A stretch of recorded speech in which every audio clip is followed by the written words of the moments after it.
Matapos ang ilang taon mula sa kanilang unang sagupaan, muling nag-cross ang landas nina Shernan at Pistolero. Ulitin ko! Ako'y mula sa angka ng Xing Sompung. Pumunta dito sa B-side para kalaban itong Xing Sangleng. Ang puso ko'y walang hengkaru! Kaya tatapusin ko siya na gamit ang Sing Sambeng. Di mo naiintindihan? Ako rin naman.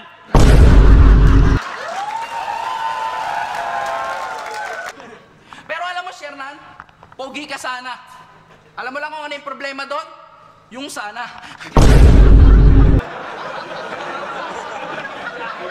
Ang laban na ito ay naging tampok dahil sa kanilang matitinding palitan ng linya at ang kinghusay sa pagrarap. Ang kanilang unang engkwentro ay nag-iwan ng malalim na impresyon sa mga tagahanga, na nagbigay daan upang sila'y muling pagharapin makalipas ang ilang taon. Dahil sa bawat event ng Flip Top, laging may nagbabanggit na sana daw ay magkakaroon ng rematch, yung laban nila Moth at Surhenyo. Looney vs Shii. At itong Shernan vs Pistolero.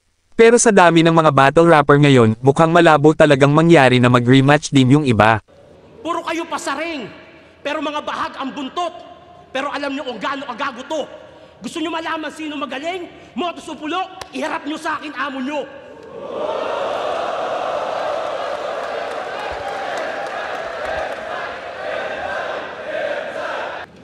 Bawal daw manlamay sa liga niya.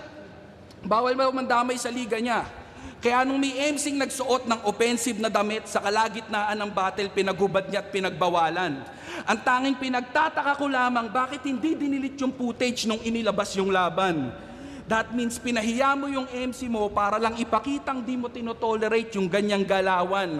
Para sa ikakabango ng sarili mong pangalan, yung mga pinatuloy mo sa tahanan, sila din yung tinanggalan mo ng kalayaan.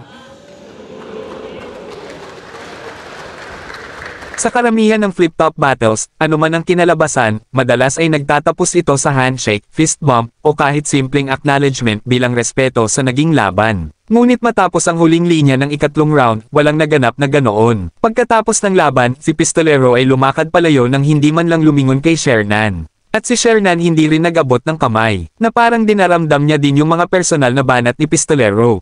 At sa ibang balita naman, dating asawa ni Romano na si Joanne, nag-post sa Facebook at ito ang kanyang sabi. Romano Trinidad, nagpapasalamat ako sa 10 taon na pinagsamahan natin. Kagaya ng ibang pamilya, hindi tayo perpekto. Madaming hindi alam ang mga tao na tayong dalawa lang ang nakakaalam. May masaya, malungkot o kahit ano pa. Ako ang kasama mong mangarap, kasama mong tumupad, kasama mong umangat, bumagsak at umiyak. Sa 10 taon hindi lahat masaya pero mas madami pa din yung masaya dahil nabiyayaan tayo ng blessing. Nagsumpahan tayo sa Diyos, hindi man natin napanindigan pero nagpapasalamat ako na nakasama mo kami sa mga huling sandali. Ang daya mo kasi ang aga mo nawala. Maliit pa si Blessy, pero kahit ganun pa man nagpapasalamat ako sa iyo kasi binigyan mo ako ng blessing na makakatuwang sa buhay. Sabi ko naman sa iyo bago ka mawala, ako nang bahala sa kanya at huwag ka nang mag-alala. Maraming salamat sa 10 taon o higit pa.